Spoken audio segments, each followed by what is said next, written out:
സ്വർണ്ണവിലയിൽ പൂർണ്ണമായും ഒരു സ്വർണ്ണ വിപണിയിൽ ഈ ചാഞ്ചാട്ടങ്ങൾ വളരെ ദോഷകരമായി തന്നെയാണ് ഇപ്പോഴും ബാധിച്ചിരിക്കുന്നത്. യുദ്ധത്തിന്റെ സമാധാന അന്തരീക്ഷത്തിലേക്ക് പോകുന്നു എന്നുള്ളതിന്റെ സൂചനയുടെ ഭാഗമായിട്ടാണ് ഇപ്പോ ഈ വിലയിൽ ഈ ഒരു വർധനം ഉണ്ടായിരിക്കുന്നത്. പക്ഷെ എന്നിരുന്നാൽ തന്നെ പൊതുവിൽ ഈ കഴിഞ്ഞ കുറച്ച് കാലങ്ങളായി വിപണിയിൽ സ്വർണ്ണവില താഴേക്ക് പോകുന്ന ഒരു സ്ഥിതിവിശേഷമായിരുന്നു. അതിൽ നിന്ന് ചെറിയൊരു വ്യത്യാസം, ഒരു പോസിറ്റീവ് എഡ്ജ് കാണിച്ചു എന്നത് മാത്രമേ ഉള്ളൂ. ബിസിനസ് ഇപ്പോഴും വളരെ മോശമായിട്ടുള്ള തരത്തിലാണ് മുന്നോട്ട് പോയിക്കൊണ്ടിരിക്കുന്നത്. ഈ ഒരു സാഹചര്യത്തിൽ ആഭരണ പ്രേമികളൊക്കെ എങ്ങനെയാണ് ഈ ഒരു ട്രെൻഡിനെ നോക്കിക്കാണുന്നത്? പ്രത്യേകിച്ച് കൂടുതൽ വാങ്ങാനായിട്ടാണോ വിറ്റഴിക്കാനാണോ സ്വർണ്ണക്കടകളെ ആശ്രയിക്കുന്നത്? ഇപ്പോ ഒരു മുൻകാലങ്ങളിൽ സ്വർണ്ണ വ്യാപാരികൾ വലിയ ജ്വല്ലറികളൊന്നും സ്വർണം വാങ്ങുന്നതിന് വലിയ പ്രാധാന്യം കാണിക്കുന്നില്ല. പക്ഷെ ഇപ്പോൾ വളരെ കുറച്ച് ദിവസങ്ങളായി അല്ലെങ്കിൽ ഒരു മാസത്തിനകം പല വലിയ ജ്വല്ലറികളും പരസ്യങ്ങൾ, സ്വർണ്ണാഭരണങ്ങൾ വിലക്കെടുക്കുമെന്നും തരത്തിൽ പരസ്യങ്ങൾ നൽകുന്ന ഒരു സ്ഥിതിയിലേക്ക് ഇറങ്ങി. അത് തന്നെ വലിയൊരു സൂചനയാണ്. കാരണം സ്വർണ്ണക്കടകളിലൊക്കെ പ്രോപ്പറായ വ്യാപാരം നടക്കുന്നില്ല, സ്വർണ്ണ വിൽപ്പന കൃത്യമായി നടക്കുന്നില്ല ഒരു ജ്വല്ലറികളിലൊന്നും. അതുകൊണ്ട് തന്നെ അവരുടെ ഇതുവരെയുള്ള ചിന്തകളിൽ നിന്ന് മാറി ഞങ്ങളെ പോലുള്ള ചെറുകിട വ്യാപാരികൾ കാലങ്ങളായി സ്വർണം ഏത് ജ്വല്ലറിയിൽ നിന്നുള്ള സ്വർണ്ണാഭരണങ്ങളും ഇങ്ങോട്ട് അത്യാവശ്യം നല്ല വില നൽകി എടുക്കുന്ന ഒരു സ്ഥിതിയുണ്ട്. അപ്പൊ അത് കാരണം അവർക്ക് ഗോൾഡ് കിട്ടാത്ത ഒരു സ്ഥിതിയും ഉണ്ടായിരുന്നു. അങ്ങനെയുള്ള ഒരു സ്ഥിതി വന്നപ്പോ ഇപ്പോഴത്തെ ഈ ഒരു ട്രെൻഡിന് സ്വർണം വിൽക്കാനായിരിക്കും ആളുകൾ കൂടുതലായി എത്തുക എന്നുള്ള ഒരു തരത്തിലേക്ക് അവർ വിലയിരുത്തുകയും അത്തരത്തിൽ വലിയ വലിയ ജ്വല്ലറികളൊക്കെ സ്വർണം വാങ്ങാനായിട്ടുള്ള പരസ്യങ്ങൾ, ആർക്കെങ്കിലും സ്വർണം വിൽക്കാനുണ്ടല്ലോ അവർ ഏത് ജ്വല്ലറിയാണ് വാങ്ങുമെന്ന തരത്തിലുള്ള പരസ്യങ്ങളൊക്കെ കൊടുക്കുന്നുണ്ട്. പക്ഷെ ഈ രണ്ട് മേഖലയും സ്വർണം വാങ്ങുന്നതാണെങ്കിലും വിൽക്കുന്നതാണെങ്കിലും ഇപ്പോ വളരെ മോശമായിട്ട് ആണ് പോകുന്നത്. സ്വർണം വിൽക്കാനുള്ള ആളുകളാണെങ്കിൽ ഈ വില വലിയ തോതിൽ കുറയുന്ന ഒരു സ്ഥിതി ഉണ്ടായപ്പോൾ യുദ്ധത്തിനൊരു അവസാനം ഉണ്ടാകുമെന്നും വീണ്ടും വില കൂടുമെന്നുമുള്ള ഒരു ചിന്തയാൽ സ്വർണം വിൽക്കാനുള്ള ആളുകളും വിപണിയിലേക്ക് എത്താനായിട്ട് മടിക്കുന്നുണ്ട്. അതുപോലെ വാങ്ങാനുള്ള ആളുകൾ ഇപ്പൊ പ്രധാനമന്ത്രി അടക്കമുള്ള ആളുകൾ ആഹ്വാനം ചെയ്തു സ്വർണം വാങ്ങുന്നത് ഒരു വർഷത്തേക്ക് നിർത്തിവെക്കണം എന്നുള്ള തരത്തിലൊക്കെ ആഹ്വാനങ്ങൾ ഉണ്ടാവുകയും ചെയ്തു. അതുകൊണ്ട് അത് ഇതിനെ ഒരു കാരണമെന്ന് നമുക്ക് മനസ്സിലാകുന്നില്ല. പക്ഷെ എന്നാലും തന്നെയും വലിയ തോതിൽ കഴിഞ്ഞ ഒരു വർഷത്തിന് ഇതേ സമയത്ത് കഴിഞ്ഞ ഒരു വർഷം ഉണ്ടായിരുന്ന ബിസിനസിന്റെ പകുതിയിൽ താഴേക്ക് ബിസിനസ് താന്നിരിക്കുന്ന സ്ഥിതി കാണുന്നുണ്ട്.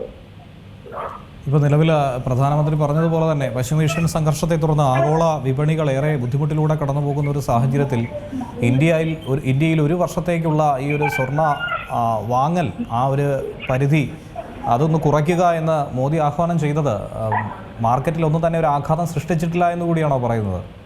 അല്ല, അങ്ങനെ മാർക്കറ്റിന് ആഘാതം സൃഷ്ടിച്ചില്ല എന്നുള്ളതല്ല. ഇപ്പോ ഒരു പ്രധാനമന്ത്രി ഒരു കാര്യം പറയുമ്പോൾ അതിനെ ആളുകളെല്ലാം പൂർണ്ണമായി ആ പറയുന്നതിനെ അനുസരിച്ചല്ലല്ലോ മുന്നോട്ട് നീങ്ങുന്നത്. ഓരോരുത്തരും ഓരോ വ്യത്യസ്ത കാഴ്ചപ്പാടുള്ളവരാണ്. പക്ഷേ രാജ്യം വലിയൊരു സാമ്പത്തിക പ്രതിസന്ധി നേരിടുന്നുണ്ട് എന്നുള്ളതാണ് യഥാർത്ഥ വസ്തുത.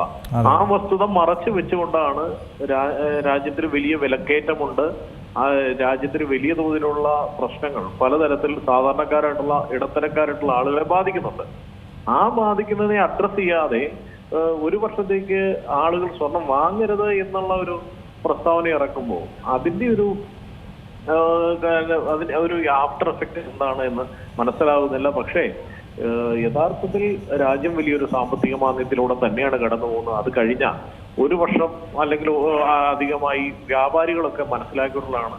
അല്ലെങ്കിൽ തന്നെ നമ്മളുടെ റിയൽ എസ്റ്റേറ്റ് മേഖലകൾ അല്ലെങ്കിൽ അങ്ങനെയുള്ള പല മേഖലകളെ പറ്റി നമ്മളൊരു ചെറിയ പഠനം നടത്തിയാൽ മനസ്സിലാകും എല്ലാ മേഖലകളും തകർന്നു നിൽക്കുകയാണ്. കൃത്യമായ ഒരു വിൽക്കൽ വാങ്ങലുകളൊന്നും നടക്കാതെ പല രീതിയിലുള്ള പ്രതിസന്ധി ഇവരെല്ലാം നേരിടുന്നുണ്ട്.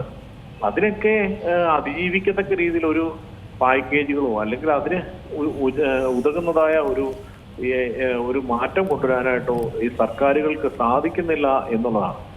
സാധിക്കാതെ വരുമ്പോൾ ഇങ്ങനെ സ്വർണം വാങ്ങരുത് എന്നുള്ള തരത്തിലൊക്കെ പറയുമ്പോൾ അതെങ്ങനെ അത് കൃത്യമായി ജനങ്ങൾക്ക് അത് പ്രയോജനപ്പെടുമെന്ന് ഉള്ളത് നമുക്ക് കാത്തിരുന്ന് കാണേണ്ട ഒന്നാണ്. അതുപോലെ തന്നെ ഇപ്പോഴത്തെ ഒരു സാഹചര്യത്തിൽ ജനങ്ങൾ എങ്ങനെയാണ് ഈ സ്വർണം വാങ്ങുന്നതിനോട് പ്രതികരിക്കുന്നത്? അതായത് മുൻപുണ്ടായിരുന്നത് പോലെ വലിയ അളവിൽ 1 പവൻ 2 പവൻ 3 പവൻ എന്ന രീതിയിലേക്ക് വാങ്ങാനാണോ ശ്രമിക്കുന്നത്, അതോ ഗ്രാമിലേക്ക് ചുരുങ്ങുന്ന ഒരു സാഹചര്യം, അതല്ലെങ്കിൽ ക്യാരറ്റ് കുറയ്ക്കുന്ന ഒരു സാഹചര്യം, അങ്ങനെയൊക്കെയാണോ ജനങ്ങൾ ഇപ്പോൾ ചിന്തിക്കുന്നത്? അത് ഓരോരുത്തരുടെ നീഡും അവരുടെ ചോയ്സുമാണ്.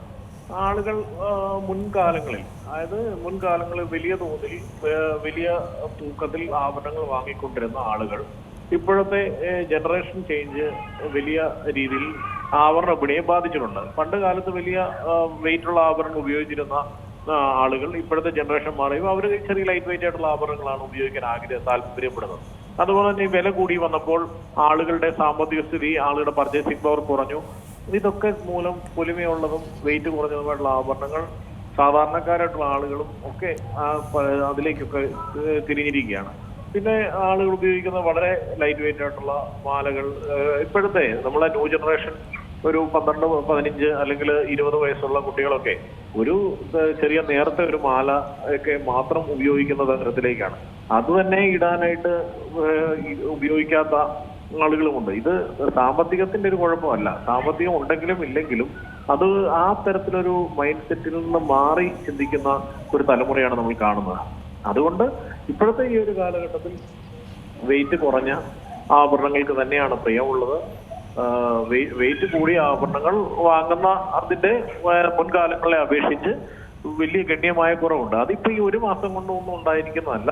അത് കഴിഞ്ഞ 1 വർഷത്തിലധികമായി ഇതിൽ മാർക്കറ്റിൽ അത് പ്രകടമാണ്. അത് അതിന്റെ തുടർച്ച എന്നോണമാണ് ഇപ്പോഴീ നടന്നുകൊണ്ടിരിക്കുന്നത്. ഏറ്റവും പുതിയ വാർത്തകളും വിശേഷങ്ങളും വിരൽ തുമ്പിലറിയാൻ സീ മലയാളം ന്യൂസ് എല്ലാ ഡിജിറ്റൽ പ്ലാറ്റ്ഫോമുകളിലും ലഭ്യം.